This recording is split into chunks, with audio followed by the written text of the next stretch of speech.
18절서부터 19절의 말씀으로 더 좋은 것을 얻기 위하여 이런 제목으로 은혜를 나누려고 합니다.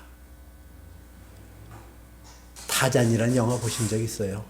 어렸을 때 이 타잔이라는 영화를 참 재밌게 본 기억이 나요. 여러분, 타잔에서 이쪽에서 저쪽으로 가려면은 그 나무 가지에다가 굵은 이렇게 밧줄을 만들어 놓고 타잔이 아하 하는 괴성을 지르면서 그 밧줄을 타고 움직이잖아요. 근데 그 밧줄을 잡고 있었던 이 밧줄을 잡기 위해서는 반드시 놔야 돼요. 그 놓아야 되는 밧줄이 무슨 시원치 않거나 그런 거 아니거든요. 견고하고 튼튼한 밧줄임에도 불구하고 이 방향으로 나가기 위해서 이것을 잡으려면 이것을 꼭 놔야 돼요. 성경의 원리도 그렇거든요. 성경의 원리도 그 어떤 곳을 향하여 나가기 위한 그런 징검다리가 놓여 있는 것을 봐요. 이 성경에서는 그것을 더 좋은 것을 위하여 이런 단어를 썼거든요. 더 좋은 것을 위하여.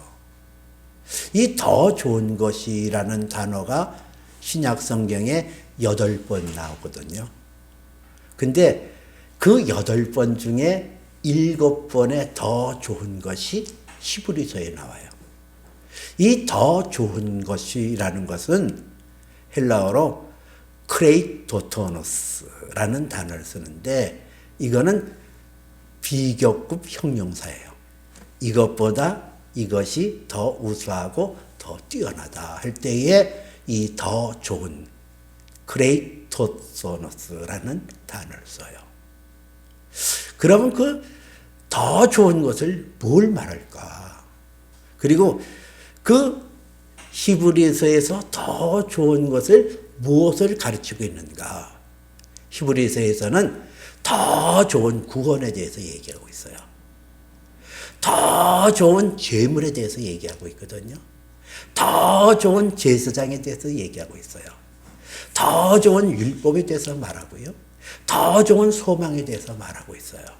이렇게 그 여러 가지 소망, 구원, 제사장, 이런 율법, 이런 것을 더 좋은 것, 그 더 좋은 것이 바로 예수 그리스도를 가르치고 있거든요. 오늘 우리 함께 나눈 이 7장 11절에서도 그렇게 말씀을 하고 있어요. 레위 계통을 따라 난 제사 직임이 온전하였더라면 어찌하여 아론의 반차를 따르지 아니하는 다른 한 제사장을 세울 필요가 있었겠냐 이렇게 얘기를 해요. 그러면서 이 다른 제사장이 바로 예수 그리스도, 아론의 반차를 쫓아서 다른 제사장이 예수 그리스도이심을 우리에게 밝히 말하고 있거든요. 그러므로 성경은 우리에게 더 좋은 것, 예수 그리스도를 향하여 나가는 그 더 좋은 발판이 우리에게 무엇인지를 가르쳐주고 있는데, 첫째는 더 좋은 것으로 나가기 위하여 제사장 제도가 있었다는 거예요. 제사장. 이 제사장, 이스라엘 백성들에게 있어서 이 제사장 국가라는 아주 굉장한 자부심이 있었거든요. 이 제사장은 하나님의 성전에서 하나님의 율법의 정신을 쫓아서 제사 일을 하고, 그리고 백성들에게 율법의 말씀을 가르쳤던 직임이 바로 제사장이었어요. 근데 이 직임은 반드시 이스라엘의 12지파 중에 레위 지파에 속한 사람이어야 제사장이 되어졌고, 그 레위 자손 중에서도 아론의 계보를 따라 난 자가 제사장이 되었어요.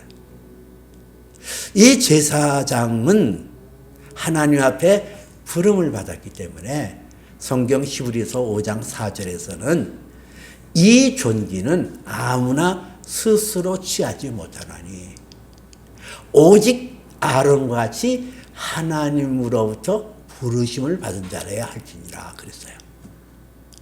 내가 제사장 되야지? 제사장이 되니까 좋아. 그래, 내가 그 제사장 되야지? 그래서 되는 게 아니라는 거예요. 그 존귀를 스스로 취할 수 없다는 거예요. 하나님이 지정해서 레위 지파를 통해서 그리고 레위 자손 중에서 아론을 지명하고 그 아론의 혈통을 쫓아서 제사장이 세워졌다는 거예요. 이 제사장은 하나님 앞에 부름받았다라는 그 사실 때문에 자기를 상당하게 관리를 했어요. 그래서 제사장이 되는 것은 외모도 어떤 흠이 있거나 이러면은 제사장이 될 수가 없어요. 아마 과거에 제가 아론의 자손으로 태어났더라고 한다 하더라도 대머리이기 때문에 제사장이 되지 못했을까 이런 생각이 들어요. 머리가 이렇게 벗겨지면은 제사장 될 수 없거든요. 다리가 절어도 제사장이 될 수가 없고 또 무슨 이렇게 곰보 있잖아요. 소년주 하는 곰보. 이것도 제사장 안 돼요. 흠이 있으면 안 되거든요. 다리를 절거나 흠이 있어서는 안 되고 결혼도 남자를 알지 못하는 처녀에게 반드시 장가를 가야 되지. 무슨 창기나 이혼한 사람 재혼하는 거 이것도 허용이 되지 않아요. 그리고 제사장은 거룩한 직분이기 때문에 시체를 가까이 할 수 없어요. 자기 가족 어머니라든가 아버지라든가 이런 형제라든가 이런 친척들의 그 장례는 참석할 수 있어도 그 외의 장례식은 참석할 수 없는 것이 이게 제사장이에요. 그렇게 하나님 앞에 부름을 받고 하나님 앞에 거룩한 제사장으로 그 직임을 감당하는 것이 이스라엘의 제사장 제도였거든요.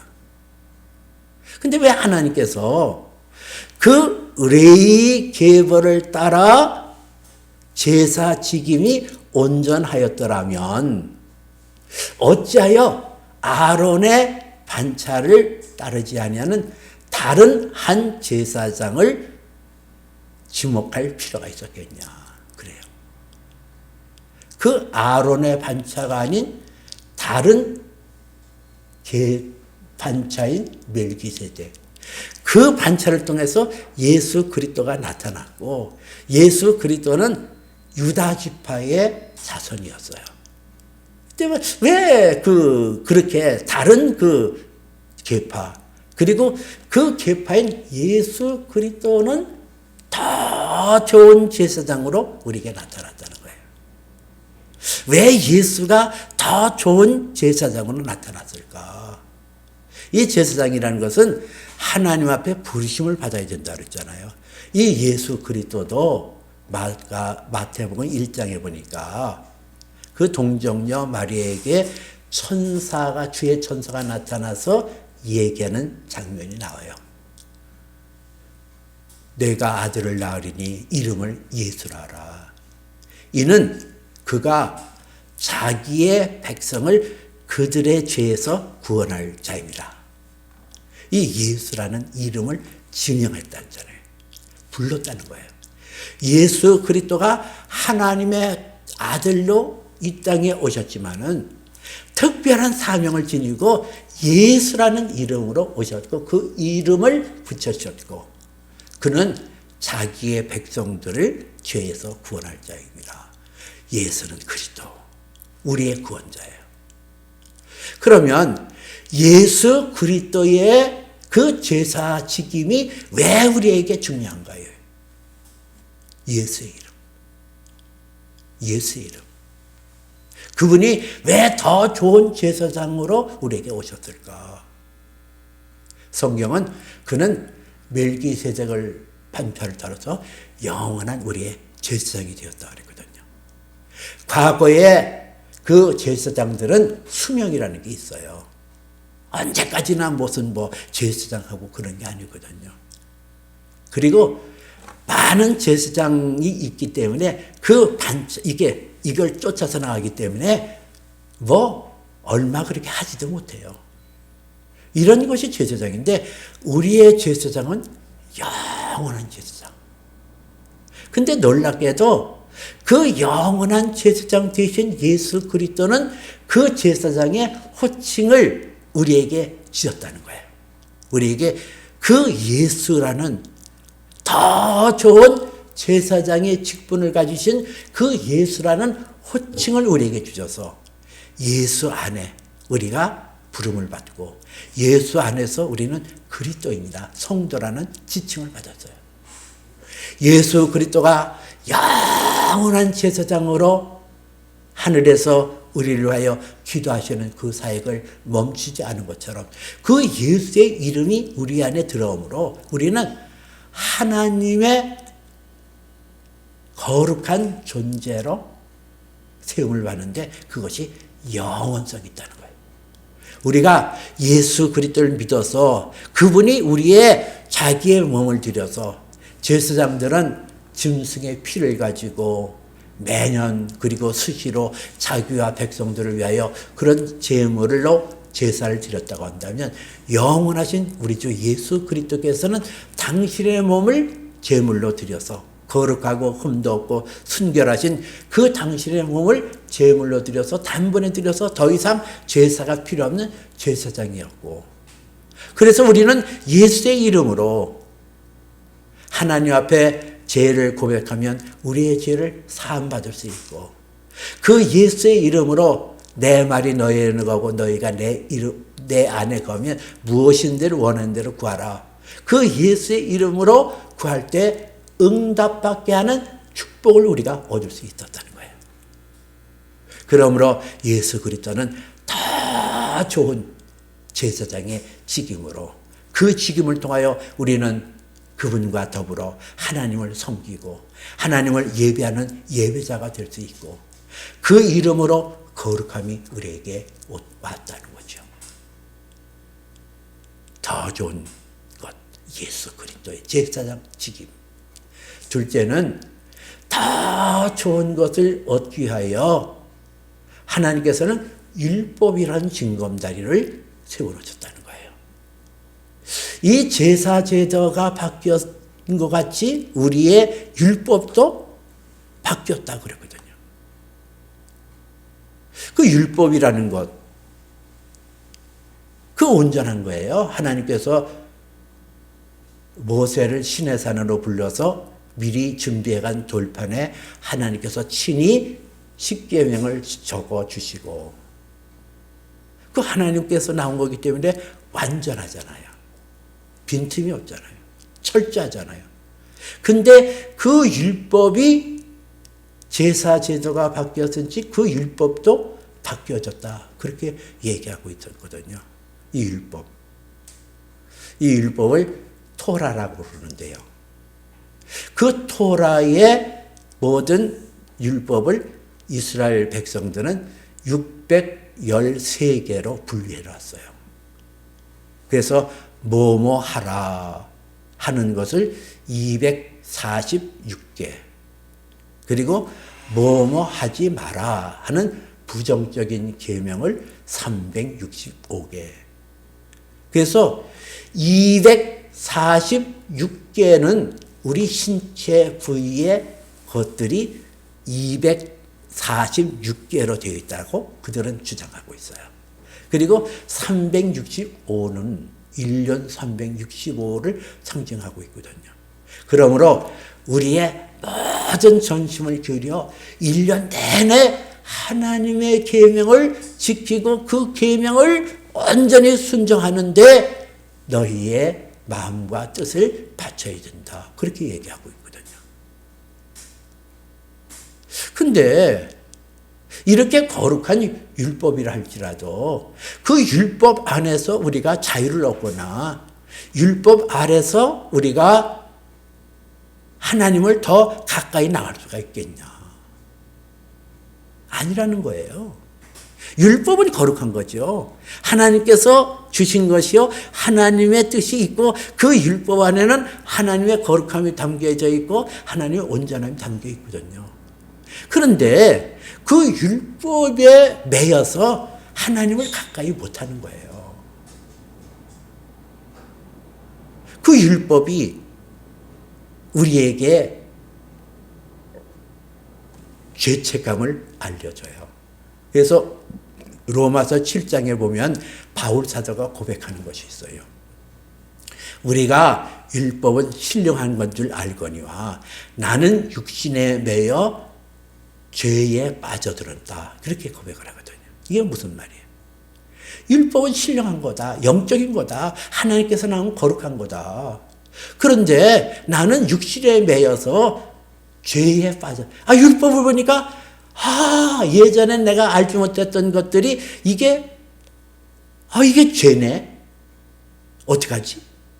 그래서 고백하는 게 있잖아. 오호라 나는 공고한 자로다. 누가 이 사망의 몸에서 나를 구원해내라. 이러잖아요. 율법의 기능이 그거거든요. 그 유대인들은 이 율법에 있는 것을 아주 귀중히 여기는데 그 중에서도 안식일을 거룩하게 지켜라. 이 말씀을 응용해서 39가지 노동에 대한 것을 규정하고 그 안식일을 지키는 규례를 설명하고 있어요. 그 39가지가 안식일을 거룩하게 지키라는 말씀을 하는데 무슨 노동의 정의는 이거다. 문이 50cm가 열려져 있으면은 그것을 닫으면은 율법을 어기는 것이요. 근데 50cm가 아니고 10cm만 열렸는데 안식일이 되었다고 하자. 그런데 그 안식일 날 그 문을 닫으면 그것은 죄가 되지 않는다. 이렇게 규정하고 있단 말이에요. 그래서 그 안식일의 규정을 39가지로 나타내는 그것 때문에 참 웃지 못할 해프닝도 벌어졌고 있거든요. 한 유대인이 안식일이 되어서 회당에 가서 예배를 드렸어요. 근데 예배 중에 휴대폰에서 띠리링 띠리링 울리는 거예요. 자, 이거를 끄게 되면 도덕이 되는 거예요. 안식일에는 휴대폰으로 문자도 써서 보내지 말고 무슨 컴퓨터를 만드는 것도 안 되거든요. 그 율법을 어기는 거예요. 그래서 그거를 지금 예배 중인데, 안식일 날 그 예배 중인데, 띠리링, 띠리링, 띠링 울리는데, 그거를 끄지 못하고 있는 해프닝이 벌어진 거예요. 여러분, 이걸 들으면서 율법이라는 게 거룩하지만은, 인간에게 멍해가 되잖아요. 이것도 안 돼, 저것도 안 돼. 자칫 보면은 그 율법이라는 게 사람을 억압하고 누르는 결과를 가져온다는 얘기예요. 그 율법을 버려야 돼요? 아유, 필요 없어. 우리는 율법 필요 없어. 예수님께서 수고하고 무거운 짐진 자들아 다 내게로 오라. 내가 너희를 쉬게 하리라.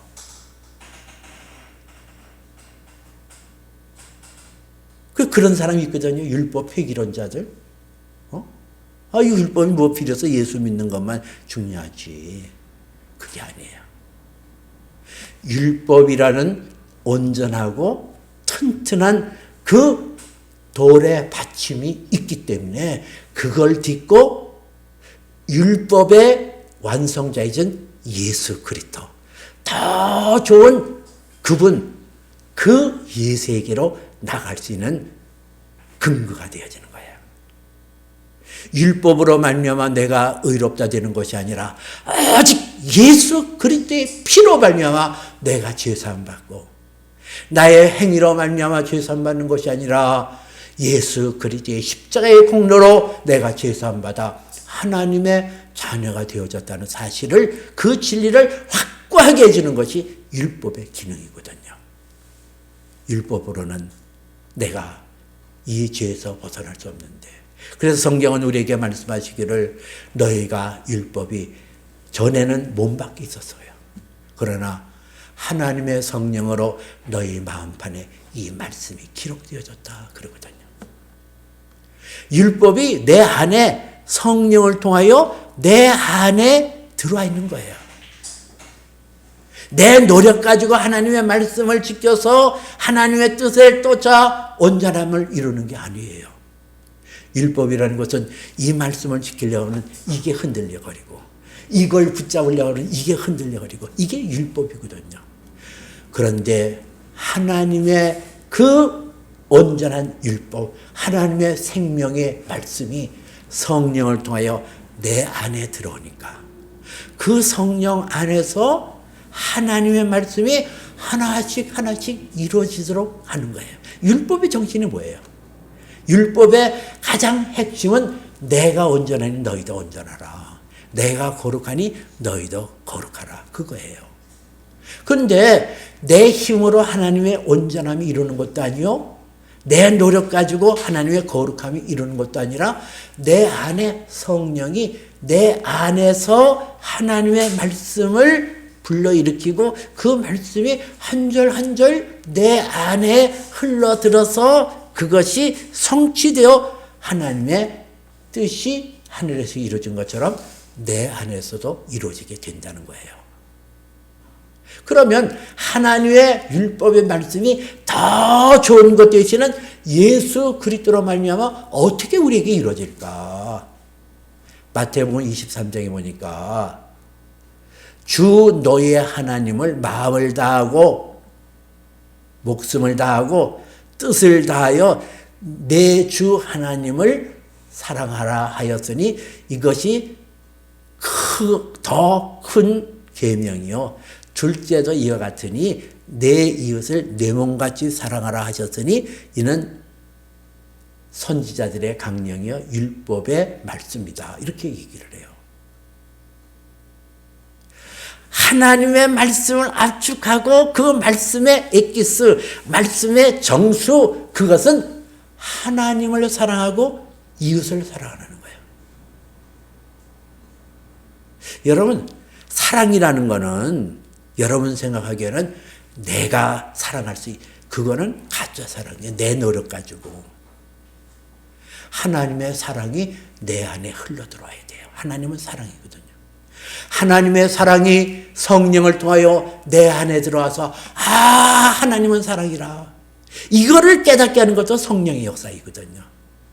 그 사랑을 누리는 것도 성령의 역사예요. 내가 하나님이 사랑이라는 사실을 내가 깨달았어요. 그리고 그 사랑 안에 거하는 것 내가 애쓰고 노력하는 게 아니거든요. 내가 노래하고 감사하고 이러는 것이 성령 안에서 있다 보니까 술 취하지 말라 이는 방탕한 것이나 오직 성령의 충만함을 받으라 그랬는데 성령의 충만함은 세상의 기쁨에 비교할 수 없는 그 충만한 것으로 내 안에 역사하는 것이 성령 충만이고 성령 충만은 사랑 충만이에요. 내 안에서 하나님의 사랑이 차고 넘치니까 그 사랑이 흘러넘쳐서 이웃을 향하여 가고 있어요. 어떻게 이웃을 향하여 가요? 우는 자와 함께 울고 기뻐하는 자와 함께 즐거워하라. 이 사랑이라는 것은 마음을 나누는 거거든요. 저 사람이 지금 울고 있어요. 함께 울어주고 저 사람이 지금 즐거워하고 있어요. 함께 기뻐해주고. 근데 하나님의 사랑이 내 안에 들어와서 그 사랑이 충만함이 없어지면 다른 사람에 대한 이해도도 떨어지고 공감도 떨어지는 거예요. 다른 사람의 아픔이 내 안에 와닿지 않아요. 왜 저렇게 울지?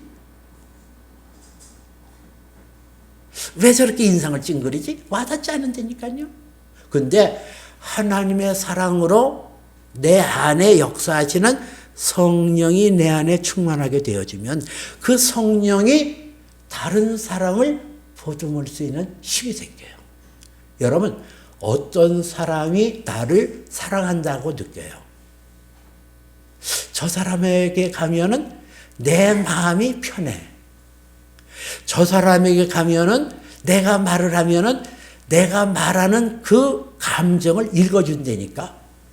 아, 그래. 아, 그때 그랬겠구나. 아유, 얼마나 기분이 나빴을까? 그래, 그랬으면, 아유, 참 좋았겠다. 이래서 그 마음을 알아주고 읽어줘요. 그게 사랑하는 사람의 특징이라니까요. 내 마음을 알아주고, 나를 보듬어주고, 나를 이끌어주는 사랑이 내 안에 흐르게 되어지는 거거든요. 이것이 하나님의 율법이 내 안에 성취하고 있다는 징조예요. 내 안에 예수 그리스도의 영 성령이 내 안에 오셔서 하나님의 사랑으로 하나님을 사랑하되 마음을 다하고 목숨을 다하고 뜻을 다하여 주 여호와 하나님을 사랑하도록 성령이 내 안에 역사하는 거예요. 사람이 생생한 기쁨을 가지고 생동감 있게 사는 비결은 사랑이에요. 사랑의 감정. 하나님을 크게 사랑해요. 전번에도 제가 얘기한 적이 있었잖아요. 어떤 혀 짧은 목사님, 나는 그분을 여지껏 잊지 못해요. 혀가 짧아요. 여러분, 주님을 찾아가십니까? 나는 그 주님을 찾아갑니다. 주님 사랑해요. 그때 그분. 나는 근데 그분의 그 마음이 와닿더라고요. 하나님을 사랑하는 그 진실성. 그래. 혀가 짧아서 발음은 정확하지 않아요. 그러나 그 마음속에 하나님의 사랑이 있어. 그 사랑으로 목말라 하며 그 사랑으로 기뻐하고 즐거워하는 그 목사님. 참 인생을 보배롭게 성공적으로 살아가지 않았나 그렇게 생각하거든요. 율법으로는 의를 이룰 수 없지만은 그 율법의 주인이시고 율법의 완성이신 예수 그리스도로 말미암아 내 안에 하나님의 사랑이 차고 넘치고 그 사랑으로 하나님을 기뻐하고 즐거워할 수 있고 이웃을 향하여 그 사랑이 흐르고 그 사랑이 열매를 맺을 수 있다고 한다면 그게 복이고 그게 은혜고 그게 축복 아니겠냐는 얘기죠. 세 번째는 더 좋은 것으로 나가기 위한 디딤돌 중에 하나가 계명이라는 게 있었다는 거예요. 이 계명. 오늘 성경은 전에 있던 계명은 연약하고 무익함으로 폐하고 그렇게 나오거든요.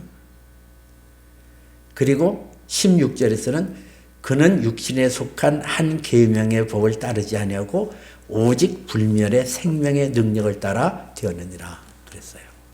생명의 불멸의 생명의 능력. 이 계명. 이 계명이라는 것은 율법은 영어로 law라는 단어를 썼다고 한다면 계명은 command, 명령이라는 단어를 썼거든요. command. 하나님께서 우리에게 명령하시는 거예요. command. 근데 그 명령하는 자의 그 마음을 읽어내지 못하면 그 명령을 제대로 수행할 수가 없다는 거예요. 이 명령이 뜻하는 바가 뭔가?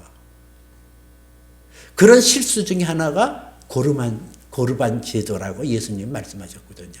이 고르반이라는 것은 하나님의 성전이라든가 하나님 앞에 드려지는 구별되어지는 예물과 헌물을 고르반이라고 얘기를 해요. 근데 이 고르반이라는 것을 어느 누구에게도 줄 수 없고 어느 누구에게도 나눌 수 없는 것이 고르반 제도인데 그 고르반 제도의 가장 핵심은 뭐냐면 주 하나님을 우선적으로 사랑하는 뜻이에요. 근데 이것을 이용해서 사람들이 부모에게 마땅히 드려야 되고 부모를 섬겨야 되는 것도 고르반. 이거는 아버지, 이거는 고르반이에요. 이렇게 해서 그거를 회피했다는 거예요. 위선이라는 거예요. 하나님의 계명을 따라서 지키지 못하는 인간들. 왜 하나님이 그 사랑이라는 사실이 마음에 와닿고 그 사랑에 응하지 못하고 그 계명에 따르지 못하니까 그 마음이 와닿지 않은 그런 거예요. 과거에 유대 사람들에게 주었던 계명이 온전하지 못하여 패했다는 것은 그 계명 자체가 문제가 있는 것이 아니라 사람의 죄성이 그 계명을 순종할 수 없다는 거예요. 왜? 의미를 알 수 없으니까. 그게 무엇을 내게 이루고자 하는 그 의미를 알지 못하니까. 여러분 영화 배너를 본 적 있어요? 배너에서 배 밑창에서 노 젓는 사람들 나오잖아요. 노를. 그 앞에서 북을 쳐요.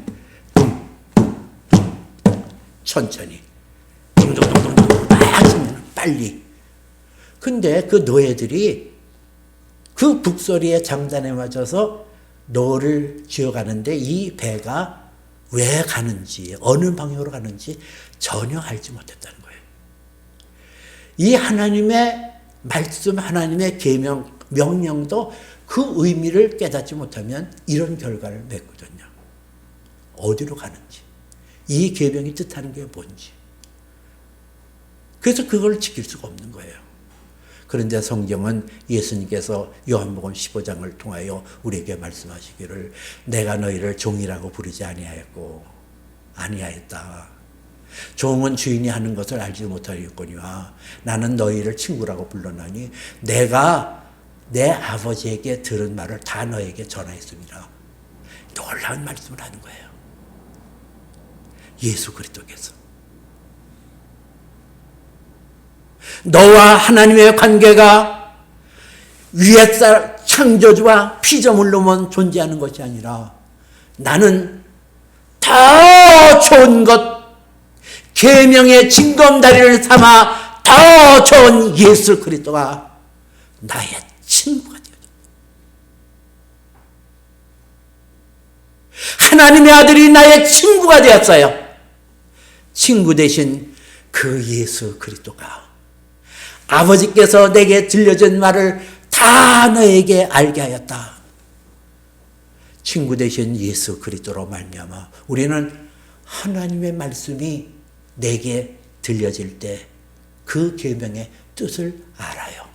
그리고 이 계명이 어느 방향으로 나가는지, 무엇을 이루려고 하는지 나는 성령의 지혜와 지식을 통하여 알아요.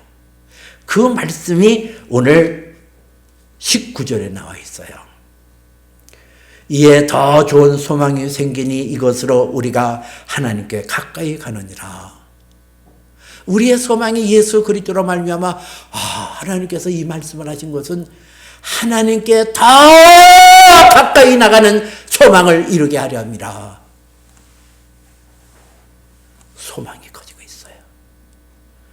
어떤 무엇으로도 흔들리지 아니하고 어떤 무엇으로도 손실되지 아니하는 강력한 소망, 그것이 내 안에 있어서 하나님 앞에 더 가까이 나가는 나를 발견해요. 승리자는 다른 게 승리가 아니에요. 그 사람의 소망이 견관탑 같아서 흔들리지 않냐. 그 소망을 향하여 일관되게 그의 인생이 걸어가고 있느냐. 이게 성공자의 모습이에요. 영적 성공이라는 것은 그런 거예요. 믿음의 지혜 온전케 하시는 예수를 향하여 그의 마음의 소망에 닷줄같이 튼튼하여 그로 향하여 담대하게 전과하여 나가는 그 소망. 하나님께 더 가까이, 하나님께로 더 가까이. 창조주 하나님은 더 이상 나의 창조주로서만 존재하는 것이 아니라 아들 예수 그리스도로 말미암아 나의 아빠 아버지, 성령으로 말미암아 나의 아버지가 되셨다는 거야. 소망이 내 안에 점점 가까이 왔다는 거예요. 계명은 위에 사람이 아랫 사람에게 명하는 거예요. 아랫 사람은 그 명령을 할 때에 그 의미를 몰라도 돼요. 그러나 그거는 종의 모습이에요. 그러나 아들 예수 그리스도를 통하여 성령으로 말미암아 주어지는 하나님의 계명은 내 안에서 역사하기 시작하는 거예요. 어떤 역사를 해요? 소망의 힘을 받는 거예요. 무엇으로도 없고 부러뜨릴 수도 없고 무엇으로도 막을 수 없는 그 소망의 강력함이 내 안에 차고 넘쳐서 그 소망을 통하여 삶의 의미를 깨닫고 삶의 다이내믹 역동성을 깨달아 하나님 앞에 나가게 되는 겁니다. 하나님은 우리에게 제사장이라는 징검다리의 도를 준비하셨어요. 하나님은 우리에게 율법이라는 징검다리의 완성된 도를 만들어 주셨어요. 하나님은 우리에게 계명이라는 징검다리의 도를 우리에게 준비하셔서 이를 통하여 더 좋은 것 되시는 예수 그리스도, 나의 생명의 주, 나의 믿음의 주, 나의 경배의 주, 나의 힘의 원천, 나의 힘의 능력 되신 예수 그리스도에게로 더 가까이 나갈 수 있도록 저와 여러분을 부르셨다는 이 놀라운 사실. 우리의 가는 길은 그냥 가는 것이 아니라 더 좋은 것, 더 좋은 것, 크레이토노토노스, 더 좋은 것, 더 좋은 것을 향하여 전진하는 소망의 존재요, 믿음의 존재요, 은혜의 존재요, 하나님의 사랑의 존재임을 여러분이 깨달으시고 더 좋은 것을 향하여 나가는 저와 여러분의 모습이 되어지기를 주님의 이름으로 축복해 드립니다. 기도합니다.